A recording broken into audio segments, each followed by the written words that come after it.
அனைவருக்கும் வணக்கம்.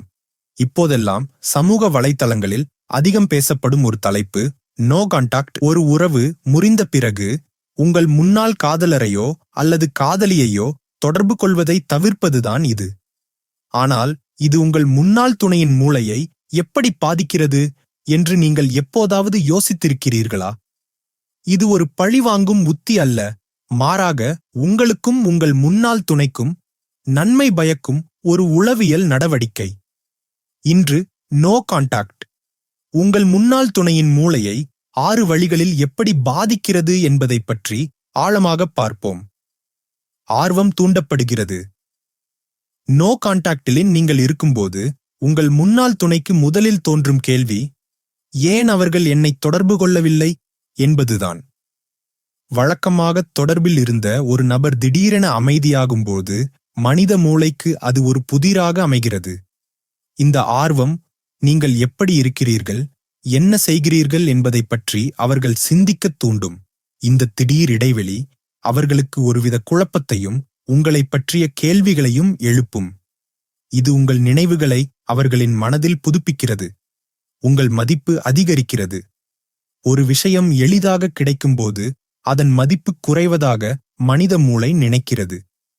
அதேபோல் நீங்கள் எப்போதும் உங்கள் முன்னாள் துணைக்கு கிடைக்கும்போது உங்கள் மீதான அவர்களின் மதிப்பு குறையக்கூடும். ஆனால் நீங்கள் நோ கான்டாக்ட் நிலைக்குச் செல்லும்போது நீங்கள் அவர்களிடமிருந்து விலகிச் செல்கிறீர்கள். இது, அவர்கள் ஏன் என்னை விட்டு விலகிச் செல்கிறார்கள், நான் ஏதேனும் தவறு செய்துவிட்டேனா என்ற கேள்விகளை அவர்களுக்குள் உருவாக்கும். இந்த தூரம் உங்கள் மதிப்பை அவர்களுக்கு உணர்த்துகிறது. நீங்கள் அவர்களிடமிருந்து சுதந்திரமாக இருக்கிறீர்கள் என்பதையும் உங்கள் வாழ்க்கையில் நீங்கள் மகிழ்ச்சியாக இருக்கிறீர்கள் என்பதையும் இது உணர்த்தும். பிரிவின் வலி அதிகரிக்கிறது. உறவுகள் முறிந்தவுடன் முதலில் அதிக வலியும் வேதனையும் இருக்கும். ஆனால் நாட்கள் செல்ல செல்ல பலர் அந்த வலியிலிருந்து மீண்டு வர முயற்சிப்பார்கள். நோ கான்டாக்ட் இருக்கும்போது உங்கள் முன்னாள் துணைக்கு உங்களைப் பற்றிய நினைவுகள் தொடர்ந்து வரும்.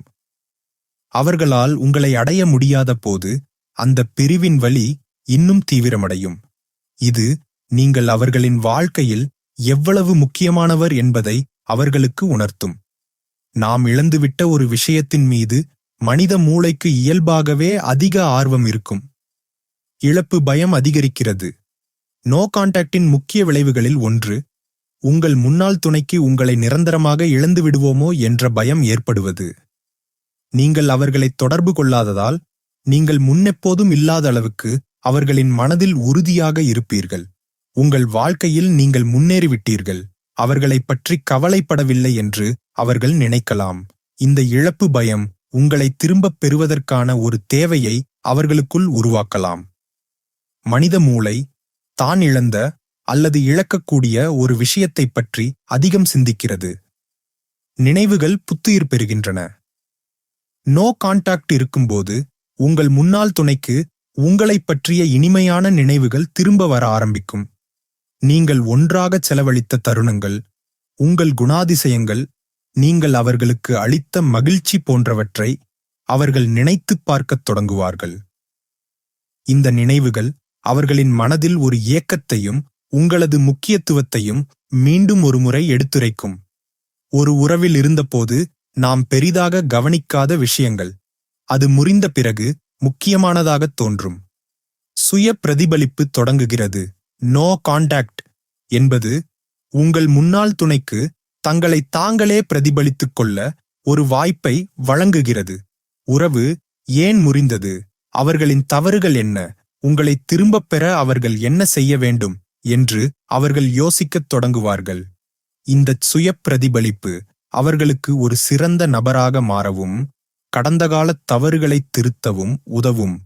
இது ஒரு ஆழமான உளவியல் செயல்முறையாகும். நோ கான்டாக்ட் என்பது ஒரு சக்தி வாய்ந்த உளவியல் கருவி. இது உங்கள் முன்னாள் துணையின் மூளையில் பல்வேறு வழிகளில் தாக்கத்தை ஏற்படுத்துகிறது. இது பழிவாங்கும் எண்ணத்துடன் செய்யப்பட வேண்டியதில்லை.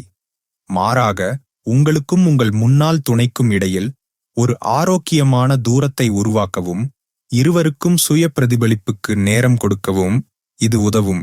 இந்த 6 வழிகளும் நோ கான்டாக்ட் எவ்வளவு திறம்பட செயல்படுகிறது என்பதை புரிந்து கொள்ள உங்களுக்கு உதவி இருக்கும் என்று நம்புகிறேன். இந்த வீடியோ உங்களுக்கு பயனுள்ளதாக இருந்ததா?